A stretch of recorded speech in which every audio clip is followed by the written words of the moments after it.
सकते हो ये उसकी स्थिति बनी हुई है। यहाँ पर जहाँ पर टॉप मिलिट्री कमांडर जो है जिनकी यहाँ पर अभी मौत हुई है, तो यहाँ पर सब स्थानीय लोग जो है वो सब बाहर आ चुके हैं।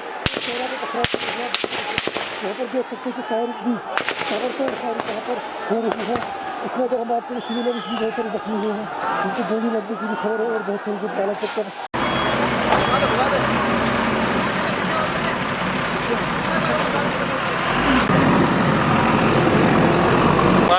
नहीं था युद्ध पचू गलत फायदे होगा।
Sorry, Gila, another 7 hook.